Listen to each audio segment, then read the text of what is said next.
નમસ્કાર વિદ્યાર્થી મિત્રો, તમારું સ્વાગત છે. આજે આપણે પ્રકરણ 1 ની અંદર સ્વાધ્યાય 1.2 અને 1.4 બંને જોઈશું. સ્વાધ્યાય 1.2 ની અંદર પહેલો દાખલો છે કે નીચેના વિધાનો સત્ય છે કે અસત્ય તે કારણ સાથે જણાવો. એમાં પહેલું લઈએ કે દરેક અસમય સંખ્યા એ વાસ્તવિક સંખ્યા છે. આવું કીધું છે. પહેલા સમય સંખ્યાગણ માટે બધી જ સંખ્યાઓ માટે આપણે અગાઉના વિડીયોમાં પણ જણાવેલું છે. એક આપણે આકૃતિ દોરીથી યાદ હોય તો, અને ત્યાં આપણે એવું બોલ્યા હતા કે NZQR અથવા NWZQR, તો ડાબી બાજુથી જમણી બાજુ જઈ શકાય, પણ જમણી બાજુથી ડાબી બાજુ ન જઈ શકાય. જેને વિડીયો વ્યવસ્થિત જોયા હશે એને આ વસ્તુ ખાસ ખ્યાલ આવી હશે. છતાં એ વસ્તુ આપણે અહીંયા રિપીટ કરીએ છીએ. પહેલા તો કે N આવે, પછી W, Z, Q સમય સંખ્યા અને R વાસ્તવિક સંખ્યા. આપણે ક્રમ લખેલો હતો. હવે અહીંયા એવું કીધું કે અસમય સંખ્યા. અસમય સંખ્યા ક્યાં આવશે? તો આપણે જે Q જે છે, Q ને શું કહીએ છીએ?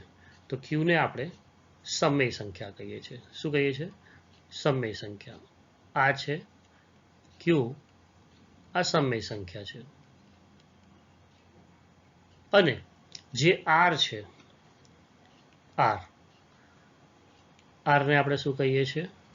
તો કે R ને આપણે વાસ્તવિક સંખ્યા કહીએ છીએ. શું કહીએ છીએ? વાસ્તવિક સંખ્યા. વાસ્તવિક સંખ્યા કહીશું. હવે વાસ્તવિક સંખ્યાની અંદર સમય અને અસમય બંને સંખ્યાઓ આવેલી હોય છે. આપણને ખ્યાલ છે કે સમય અને અસમય બંને આવશે. શેમાં? વાસ્તવિક સંખ્યાની અંદર. હવે આપણા વાક્યમાં જુઓ શું કહે છે. તો કે દરેક અસમય સંખ્યા, હવે અસમય સંખ્યા ક્યાં હોય છે? R માં હોય છે. એ વાસ્તવિક સંખ્યા છે. વાસ્તવિક સંખ્યામાં તો સમય અને અસમય બંને આવશે. એટલે દરેક અસમય સંખ્યાને વાસ્તવિક સંખ્યા કહેવાય? તો કે હા, કહી શકાય. રાઈટ? કેમ કે તે ક્યાં છે? વાસ્તવિક સંખ્યાગણમાં છે. એટલે આપણને આપેલું વિધાન કેવું છે? તો કે સત્ય છે, સાચું છે. કેમ? દરેક સમય અને અસમય એ બંને સંખ્યાઓને આપણે શું કહીએ છીએ? વાસ્તવિક સંખ્યાઓ કહીએ છીએ. એટલે આપણને આપવામાં આવેલું વિધાન કેવું છે? સત્ય છે. બીજું વાક્ય લઈએ. બીજા વાક્યની અંદર શું પૂછવામાં આવ્યું છે? તો કે સંખ્યા રેખા પરનું દરેક બિંદુ, સંખ્યા રેખા પરનું દરેક બિંદુ કોઈ પ્રાકૃતિક સંખ્યા m માટે રૂટ m સ્વરૂપનું હોય છે. હવે સંખ્યા રેખા ઉપર આપણે કોઈ પણ બિંદુઓ દર્શાવી શકીએ. એમાં પ્રાકૃતિક સંખ્યાઓ દર્શાવી છે, તો આપણે બે એવી પ્રાકૃતિક સંખ્યાઓ લઈએ કે જે સંખ્યા રેખા ઉપર આવતી હોય. દાખલા તરીકે પહેલા આપણે લઈએ છીએ 1 ને 25. સમજો કે સંખ્યા રેખા પરનું બિંદુ એક આપણે 25 લઈએ છીએ કોઈક સંખ્યા, અને બીજી એક લઈએ છીએ 27, ત્રીજી એક કોઈ લઈએ છીએ 29. રાઈટ? હવે અહીંયા કીધું છે કે દરેક બિંદુ કોઈક પ્રાકૃતિક સંખ્યા m માટે, એટલે પ્રાકૃતિક સંખ્યાઓ લીધી આપણે 25, 27 ને 29, એ દરેક માટે શું થાય છે? વર્ગમૂળમાં 25 સ્વરૂપનું હોય. રાઈટ? તો 25 નું વર્ગમૂળ કેટલું? તો કે 5. 27 નું? તો કે ના મળે. 29 નું? ન મળે. આ બેના વર્ગમૂળ આપણને મળતા નથી. તેનો મતલબ કે દરેકે દરેક પ્રાકૃતિક સંખ્યાને વર્ગમૂળ સ્વરૂપમાં હોતું નથી. એટલે વર્ગમૂળમાં m સ્વરૂપનું હોય છે? તો કે ના. એટલે વિધાન કેવું છે? અસત્ય છે. એનું કારણ શું આવશે? વિધાન અસત્ય છે કે દરેક પ્રાકૃતિક સંખ્યા છે એનું વર્ગમૂળ મળે નહીં, એટલે મળતું નથી. એટલે આપેલું વાક્ય આપણું કેવું છે? ખોટું છે. ત્રીજું વાક્ય લઈએ. ત્રીજા વાક્યમાં શું કીધું છે? તો કે ત્રીજું વાક્ય કહે છે કે દરેક વાસ્તવિક સંખ્યા એ અસમય છે. ધ્યાન આપજો, ઉપરનું પહેલું વાક્ય ને છેલ્લું વાક્ય આ બંને એકબીજાના પૂરક જેવા દેખાય છે. તમને કંઈક ને કંઈક સિમિલારિટી છે. પહેલામાં એવું કીધું કે દરેક અસમય હોય ને તે વાસ્તવિક હોય, તો દરેકે દરેક અસમય વાસ્તવિક છે, કેમ કે વાસ્તવિકમાં બે છે, બે પ્રકારની સંખ્યાઓ છે. રાઈટ?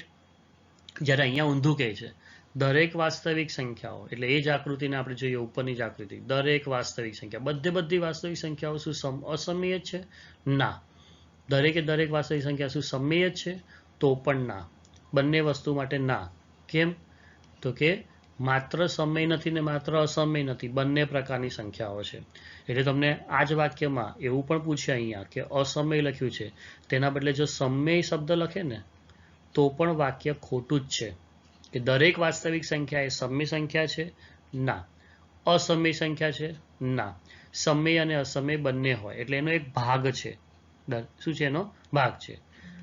એટલે વિધાન અસત્ય છે. કેમ? તો કે દરેક અસમય સંખ્યા એ વાસ્તવિક સંખ્યાનો ભાગ છે. ભાગ શબ્દ ખાસ અગત્યનો છે, અહીંયા ધ્યાન આપજો. ભાગ છે. દરેક અસમય સંખ્યાથી જ વાસ્તવિક સંખ્યા બની છે એવું નથી. સમય પણ હોય, અસમય પણ હોય, બંને ઇન્ક્લુડ થઈને વાસ્તવિક સંખ્યાઓ બને છે. રાઈટ? એટલે વાસ્તવિકમાં બંને આવે એટલે માત્ર એકલાથી થતું નથી. એટલે આપણું વાક્ય કેવું છે? તો કે અહીંયા વિધાન ખોટું છે. એટલે ત્રણ વાક્ય સમજ પડી ગઈ હશે. એના કારણ પણ આપણે અહીંયા સમજાવેલા છે. દાખલા નંબર 2 જોઈએ. બીજા દાખલામાં શું કીધું છે? તો કે દરેક ધન પૂર્ણાંકનું વર્ગમૂળ અસમય મળે. સાંભળજો શું કહે છે? દરેક ધન પૂર્ણાંકનું, એટલે ધન પૂર્ણાંક લેવાનો છે. ધન પૂર્ણાંક એટલે જે પોઝિટિવ સાઇડ્સ છે તે, અને આખી સંખ્યાઓ 1 2 3 4 5 6 બધી જ, એનું વર્ગમૂળ છે ને તે અસમય હોય છે. આવું કહે છે. પ્રશ્ન પૂછે છે શું હોય છે કે નથી હોતી? તો કે ના હોય ભાઈ. કેમ? એનું ઉદાહરણ આપીએ. તો કે દરેક ધન પૂર્ણાંકનું વર્ગમૂળ અસમય હોઈ શકે નહીં. હોઈ શકે નહીં. હો એ લખ્યું છે, હોય આવે. સુધારી નાખીએ આપણે એને. હોઈ શકે નહીં. હોઈ શકે નહીં. કેમ? જો ના હોય તો એવી સંખ્યાનું ઉદાહરણ આપો કે જેનું વર્ગમૂળ અસમય સંખ્યા મળે. હમણાં આપણે ઉદાહરણ ઓલરેડી જોઈ ગયા કે ભાઈ 4 હોય 4, તો 4નું વર્ગમૂળ 2. રાઈટ? તો તે સમય છે. કેમ સમય છે એ પણ ધ્યાન આપો. સમય કોને કહેવાય આપણને વ્યાખ્યા અહીંયા ખબર હોવી જોઈએ, તો આપણે જવાબ ના આપી શકીએ. સમય એટલે 2/1. તો આપણી વ્યાખ્યા યાદ કરો. P/Q સ્વરૂપમાં લખી શકાય તો આપણે એને શું કહીએ છીએ? સમય. એટલે આ બધી જ જગ્યાએ થિયરી જ કામમાં આવે છે. થિયરી વગર આપણે કશું જ નહીં કરી શકીએ. તો 2 સમય છે. ક્લિયર આ વાત? રાઈટ. નેક્સ્ટ 4ની વાત કરીએ તો કે ભાઈ આ સોરી 2ની વાત કરીએ. 2 સમય કે અસમય? તો કે 4નું વર્ગમૂળ 2 એટલે 2 સમય છે. આવું લખ્યું છે. નેક્સ્ટ લઈએ 25. બીજો એક દાખલો લઈએ કે 25 ઉદાહરણ લઈએ છીએ. 25નું વર્ગમૂળ તો કેટલું મળે? તો કે 5. તો તે પણ કેવા છે? સમય છે. રાઈટ? એટલે અહીંયા પણ આપણને વર્ગમૂળ મળી ગયું. બરાબર? તો અહીંયા એવું કહે છે કે શું દરેક ધન પૂર્ણાંકનું વર્ગમૂળ અસમય હોય? ના, દરેકનું ના હોય. આ દરેક શબ્દ છે ને તે જ અહીંયા ખોટું પાડે છે વાક્યને. જો એમ કીધું કે જો ધન પૂર્ણાંકનું વર્ગમૂળ સમય હોય તો કે હોઈ શકે. 4 અને 25ની વચ્ચે 16 આવે. 16નું પણ વર્ગમૂળ 4 થાય. પણ 4ની એક્ઝેક્ટ બાજુવાળો 5, 5નું વર્ગમૂળ નીકળતું નથી, તે અસમય મળશે. આપણે વ્યાખ્યા પણ કીધી હતી કે જેનું વર્ગમૂળ કે ઘનમૂળ કે ચતુર્થમૂળ જે કાંઈ પણ આપેલું હોય તો તેને આપણે શું કહીએ છીએ? નીકળે તો સમય, ન નીકળે સમજો વર્ગમૂળમાં 5 કીધું હોય તો અસમય. શું કહેવાય? અસમય. એટલે સમય નથી, અસમય થઈ ગયું. રાઈટ? તે જ રીતે સરસ ઉદાહરણ આપ્યું હતું કે 27નું વર્ગમૂળ તો કે અસમય છે, પણ એ જ 27નું ઘનમૂળ પૂછે તો સમય. રાઈટ? એટલે 2 વ્યાખ્યાઓ સમય સંખ્યાની આપણે સમજાવી હતી આગળના વિડીયોમાં. તે ખાસ જોવો. એટલે રિપીટ કરો એને. તો અહીંયા એવું કહે છે કે દરેક શબ્દ આપણે એકચ્યુઅલી દરેક ઉપર ફોકસ છે. દરેકે દરેક ધન પૂર્ણાંક. તો જ્યારે આવો પ્રશ્ન પૂછે ને દરેકે દરેક ધન પૂર્ણાંક નું વર્ગમૂળ અસમય છે, તો આપણે એવો એક શોધવાનું કે જ્યાં એવો એક સંખ્યા શોધી નાખીએ કે જેનું પૂર્ણાંક અસમય સંખ્યા ન હોય, સમય હોય. તો આપણે 4નું અને 25નું ઉદાહરણ આપ્યું કે જે બતાવે છે કે ભાઈ આ બંનેનું વર્ગમૂળ એ અસમય નથી, સમય છે. તો આ વાક્ય આપણું કેવું છે? ખોટું છે. એટલે ના હોય. રાઈટ? ઉદાહરણ 11 જોઈએ. ઉદાહરણ 11 અને સ્વાધ્યાય 1.4ના પહેલો અને બીજો બંને દાખલાની અંદર આપણે સંખ્યા રેખા ઉપર જે આપણને સંખ્યા આપેલી હોય ને તેને દર્શાવવાની છે. બહુ સહેલા છે એક્ઝામ્પલ, પણ થોડુંક એક વખત સમજી લેજો, નહીં તો ગડબડ થશે, તકલીફ પડશે જ. અહીંયા શરૂઆત કરીએ છીએ 5.37. રાઈટ 5.37 બાર આપેલું છે અને 5 દશાંશ સ્થળ કીધા એટલે પોઈન્ટ પછી 5 અંક એટલે 5.37777 4 વખત 7 લેવાના છે 4 ટાઈમ્સ આવશે પહેલાથી 1 બાય 1 લેતા જઈએ પહેલા તો આપણે શું દર્શાવવું છે તો મારે 5.3 દર્શાવવું છે એક દશાંશ સ્થળ જશું 5.3 દર્શાવવા માટે શું કરવું પડે તો કે 5.3 જો દર્શાવવું હોય તો 5 અને 6 ની વચ્ચે હોય 5 અને 6 ની વચ્ચે હોય તો હું 5 અને 6 દર્શાવી દઉં એટલે પહેલી આકૃતિમાં મારી બાઉન્ડ્રી કઈ હશે તો એક સાઈડ 5 એક સાઈડ 6 અને વચ્ચે 10 ભાગ હોવા જોઈએ એટલે શું કરવાનું કે એક ફૂટપટ્ટીની મદદથી એક લાઈન ડ્રો કરવાની 0 હોય ત્યાં 5 લખવાના એટલે પહેલા 0 પછી 1 2 3 4 5 અને 10 ટપકા કરવાના જ્યાં 10 છે ત્યાં આપણે શું લખશું 6 લખશું હરેક વખતે 10 ખાના સરખા લઈશું બરાબર પહેલા 5 અને 6 દર્શાવી દીધા હવે તો શું દર્શાવવા માંગીએ છીએ આપણે આગળ જઈએ હજી તો કે આપણે 5.37 લેવાનું છે 5.37 આ 37 કોની વચ્ચે હોય તો 37 કોની વચ્ચે હોય તો 5.30 અને 5.40 ની વચ્ચે હોય હવે 5.30 એટલે 5.3 કહેવાય અને 5.4 કહેવાય તો આપણે બીજી આકૃતિમાં 5.3 અને 5.4 દર્શાવીશું જો અહીંયા 5.3 અને 5.4 દર્શાવ્યું એટલે ઉપરની આકૃતિમાંથી 5.3 અને 5.4 એ બંનેને આપણે હાઇલાઇટ કરશું અલગ પેનથી દર્શાવીશું અહીંયા આકૃતિમાં એક મેગ્નિફાઈંગ ગ્લાસ દર્શાવે છે એનો મતલબ શું તો મેગ્નિફાઈ એટલે મોટું કરવું 5.3 અને 5.4 ને મોટા કર્યા ઝૂમ કર્યા આપણે જે ફોનમાં કે મોબાઈલમાં કે જેમાં કરતા હોઈએ છીએ કોમ્પ્યુટરની અંદર મોટું કર્યું તેટલો ભાગ જ મોટો કર્યો તો 5.3 5.7 5.3 5.4 ને આપણે મોટા કરીને નીચે ડ્રો કર્યા કે એની વચ્ચેના ભાગને 10 ટુકડામાં વિભાજિત કર્યું એટલે આપણે ફૂટપટ્ટી મૂકવાની પાછી આકૃતિ દોરવા માટે 0 લેવાના 0 હોય ત્યાં 5.3 અને પછી 10 કાપા લઈને 10માં કાપામાં એટલે 10 હોય ત્યાં 5.4 લખ્યા અને એની વચ્ચે શું આવશે તો કે 5.3 અને 5.4 આ બે દર્શાવ્યા પછી વચ્ચે શું દર્શાવવાનું તો કે હજી આપણે આગળ જઈએ 5.377 ધ્યાન આપો અહીંયા 5.3 પછી 7 और एक 7 એડ કર્યો આ ક્યાં હશે તો 5.37 અને 5.38 ની વચ્ચે તો તમારે આજે 5.3 અને 5.4 જે બીજી આકૃતિમાં છે તેની વચ્ચે હવે આની શરૂઆત જોવા જાવ ને તો આને આપણે એવું લખીએ 5.30 લખાય એટલે 5.30 છેલ્લું છે અને 5.40 લખાય કે ના લખાય તો તમને જો તરત ખબર પડશે 30 થી ચાલુ કરીને 40 સુધી તો એની વચ્ચે 37 ને 38 તો આવવાના જ છે તો 37 અને 38 જો અહીં આપણે હાઇલાઇટ કરી દઈએ 37 અને 38 ક્યાં આવ્યા તો કે આ વચ્ચે આવી ગયા 5.37 5.38 એને પાછા મેગ્નિફાઈંગ કર્યા એટલે નીચે જો મેગ્નિફાઈ કરીએ છીએ અને નવી એક સંખ્યા રેખા દોરશું એમાં શરૂઆતમાં 5.37 પછી 10 ખાના એટલે 10 0 થી 10 સેન્ટીમીટરનો ભાગ લઈ લેવાનો 0 એટલે 5.37 અને 10 હશે ત્યાં 5.38 લઈશું હવે તેની વચ્ચે કોને દર્શાવીશું તો પાછા આપણે હજી આગળ વધીએ આપણે શું કર્યું અહીંયા 5.37 5.38 હવે આપણે લઈશું 5.3777 એનો અર્થ કે 5.37 હતા અને 5.38 હતા એની વચ્ચે આપણને શું મળ્યું તો કે 5.377 એટલે આની પાછળ 70 0 લગાવીશું તો અહીંયા 0 લગાવીશું તો 70 અને 8 ની પાછળ 80 થશે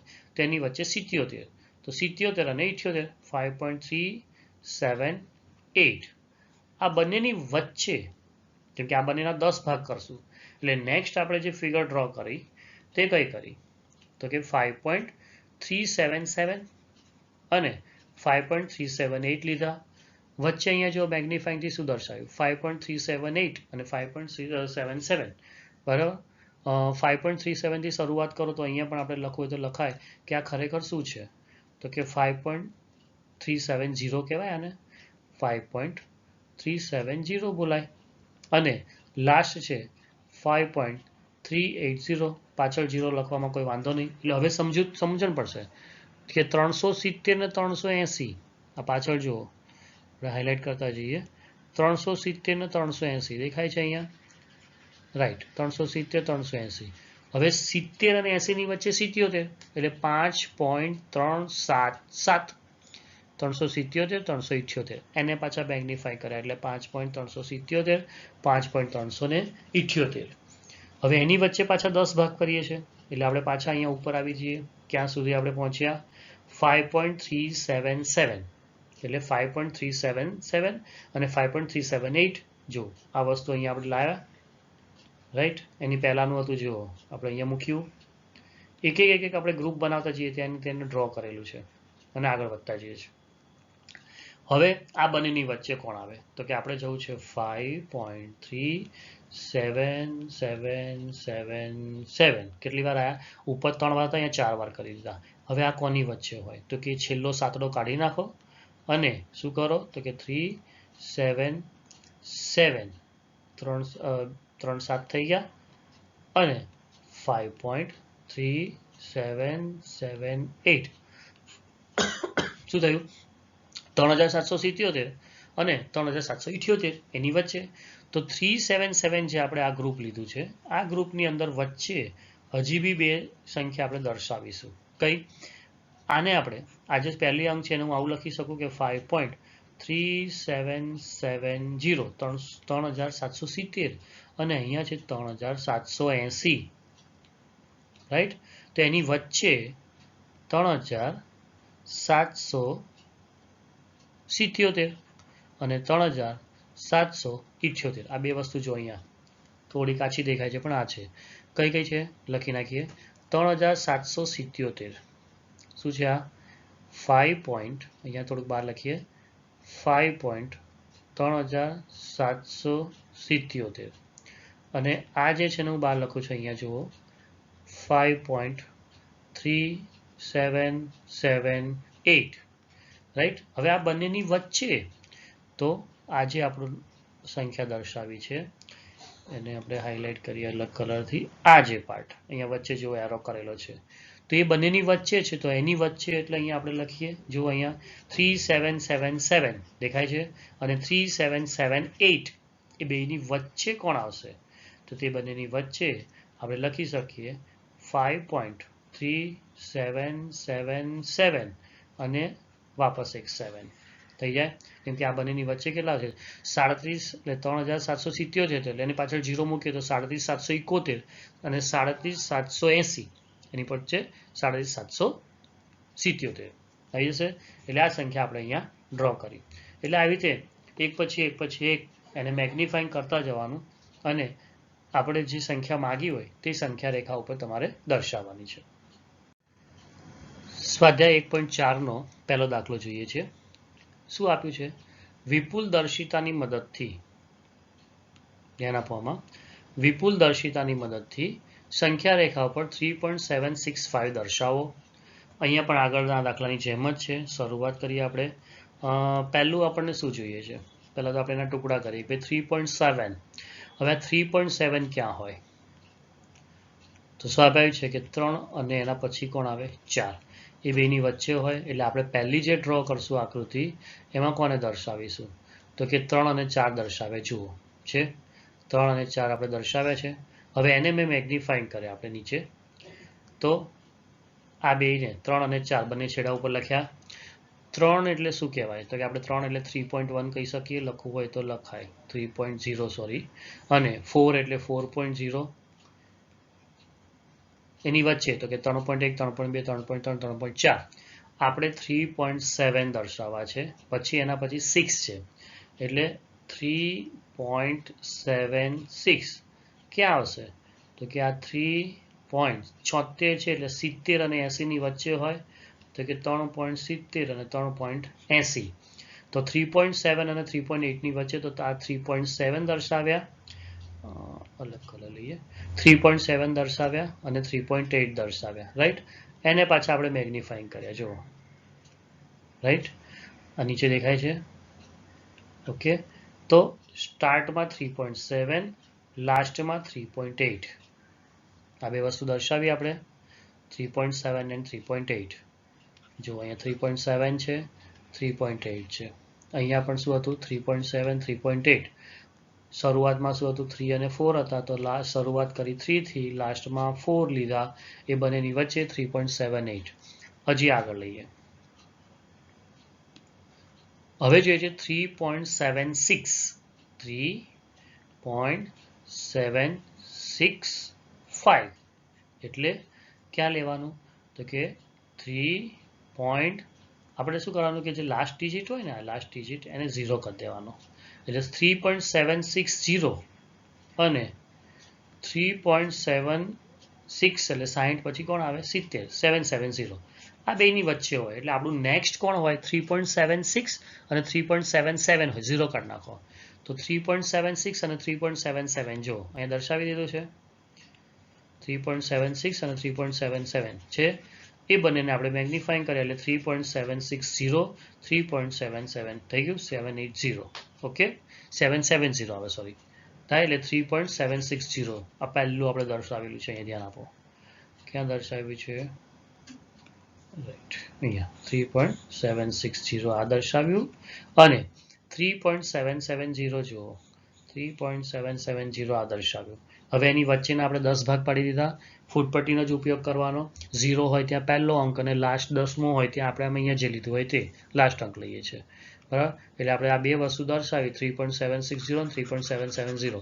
હવે આ બંનેની વચ્ચે જો 760 અને 770 આપણે કેટલા દર્શાવવાના છે 765, તો આ બંનેની વચ્ચે 765 ક્યાં છે, તો આ દર્શાવી આપણે 765 થયું. આ જે છે તે આપણું જે સંખ્યા માંગેલી હતી તે આપણે એને સંખ્યા રેખા ઉપર દર્શાવ્યું. હવે ખ્યાલ આવી ગયો છે, બહુ ઇઝીલી જવાનું છે, એક એક દશાંશ સ્થળ વધારતા જાઓ અને 0 મૂકતા જાઓ પાછળ, બસ આટલું યાદ રાખવાનું કે પહેલા 3.7 હતા તો શું કર્યું, તો 3 અને 4 ની વચ્ચે 3.7 આવે, કેમ કે 3 થી 4 અને 3.1 3.2 3.3 આવું કરતા જઈએ, બરાબર. બીજું 3 અને 4 ની વચ્ચે આવ્યું. બીજું શું કર્યું આપણે કે 3.76 કરવા માટે શું કર્યું, તો કે 3.70 અને 3.80 અહીંયા પસંદ કર્યા જુઓ. 3.76 માટે શું કર્યું હતું 3.70 3.80 અને એને આપણે દર્શાવી દીધા 3.70 3.80. જો આકૃતિ છે આપણી, આકૃતિ દર્શાવી હતી, રાઈટ. 3.70 એટલે 7 લખો, 3.8 અથવા 3.80, એની વચ્ચે 3.70 અને 80 ની વચ્ચે કોણ આવ્યું, તો કે 76 અને 77 થઈ ગયું, કેમ કે આપણે 76 પછી 5 જોઈએ એટલે 76 તો જોઈએ જ, 76 અને 77 ની વચ્ચે, અને પછી નેક્સ્ટ બીજા ફિગરમાં શું કર્યું, તો આપણે 3.760 અને 3.770 લીધું, એટલે બહુ ઇઝીલી આ રીતે સંખ્યા રેખા પર દર્શાવી શકાય. 1.4 દાખલા નંબર 2 જોઈએ. અહીંયા આપણને સંખ્યા આપેલી છે, કઈ સંખ્યા કહે છે 4.26 બાર, 2 અને 6 બંને ઉપર બાર છે, એટલે ખરેખર આપણે કોને દર્શાવવાના છે કે તો 4.2626, બસ 4 દશાંશ સ્થળ જ આપણે દર્શાવવાના કીધા છે, 4 દશાંશ સ્થળ એટલે આટલા આવશે, બહુ ઇઝીલી થશે. જો ફટાફટ હવે કરીએ 4.2, પહેલા આપણે કોને દર્શાવીશું, શરૂઆત કરીએ 4.2 થી, રેડ કરી લઈએ 4.2, મારે પહેલા 4.2 દર્શાવવા છે, તો સ્વાભાવિક છે પહેલી આકૃતિમાં મારે શું હોવું જોઈએ, તો કે 4 અને 5 ને દર્શાવવાના, વચ્ચે 10 ભાગ પાડી દઉં, તો મેં 4 અને 5 દર્શાવ્યા, એને મેગ્નિફાઈંગ કર્યા, રાઈટ, જુઓ, અને 4 અને 5 ની વચ્ચે એટલે 4 હોય તો પછી શું આવે, તો કે 4.1 4.2 4.3 4.4 4.5. હવે આપણને જરૂર કોની હતી 4. જોઈએ છે મારે 26, 4.2 પછી 4.26 છે, એટલે 4.26 માટે 4.21 અને 4.23 થાય 4.22, બરાબર, 4.20 અને 4.30 એવું બી બોલાય. તો આપણે નેક્સ્ટ શું લખીશું, અહીંયા આપણે જોઈએ છે 4.26, અગર 26 જોઈતા હોય તો 4.20 અને 4.30 થાય, પોઈન્ટ કાઢી નાખો તો અહીંયા 4.2 દર્શાવવાના અને અહીંયા 4.3 દર્શાવવાના, તો આ બેની વચ્ચે આપણે આવશે, તો 4.2 દર્શાવ્યા અને 4.3 દર્શાવ્યા, વચ્ચે 10 સરખા ભાગ તો છે જ ફૂટપટ્ટીથી પાડેલા આપણે 1 સેન્ટીમીટરના. હવે આપણે જોઈએ છે શું, તો કે મારે ત્યાં કોને પસંદ કરવાના કે 4.26, 4.26 એટલે 4.26 અહીંયા મળ્યા અને 4.27 એના પછી છે, કેમ કે આપણે દર્શાવવું શું છે 4.262 જોઈએ છે પાછા, એટલે 2 6 અને 2 6 2 7 એને આપણે મેગ્નિફાઈંગ કરીને લખ્યું તો 2 6 અને લાસ્ટમાં શું છે 2 7 છે. હવે 2 6 પછી શું લખાય તો કે 260 કહેવાય. અહીંયા આપણે આગળ કરીએ એમ 260 4.260 રાઈટ, એટલે 260 અને આ બાજુ 270. 260 અને 270 ની વચ્ચે કોણ આવે તો કે 262 આવે તો કે આવે. તો આપણે શું કર્યું તો કે 262 અને 263 લીધા, એને અહીંયા દર્શાવ્યા છે. તો 262 અને 263 દર્શાવી દીધા. તેને પાછા મેગ્નિફાઈંગ એટલે 262 અહીંયા, 263 છેલ્લે, એની વચ્ચે 10 સરખા ભાગ પાડી દીધા, સમાન ભાગ કર્યા. હવે આગળ વધીએ, કેટલે સુધી પહોંચ્યા આપણે તો કે 4.2626 જોઈએ છે. એનો મતલબ કે 26 26 ક્યાં હોય તો કે 26 26 એ 26 20 અને 26 30 ની વચ્ચે હોય. હમણાં બી તમને કીધું કે 0 0 નહીં દર્શાવો તો શું થાય તો કે 4.262 અને 4.263 આ બેની વચ્ચે દર્શાવવા પડે. તો આપણે જો 4.262 અને 4.263 છે એની વચ્ચે 10 સરખા ભાગ કરી દીધા એટલે 4.2620 લખીએ તો 4.2621 થાય. 262 263 264 લખ્યા છે આપણે. હવે એમાં જોઈએ છે 2626 તો 2626 કોણ છે તો કે આ છે આપણું પોઈન્ટ, આ રાઈટ રેડ કલરથી મેં દર્શાવ્યું 4.2626 છે. એટલે આપણી સંખ્યા રેખા ઉપર આ રીતે 4.26 એને આપણે સંખ્યા રેખા પર દર્શાવ્યા. એટલે ખ્યાલ આવી ગયો હશે કે એક એક અંકને આપણે ડિસ્ટ્રીબ્યુટ કરતા જઈએ છીએ.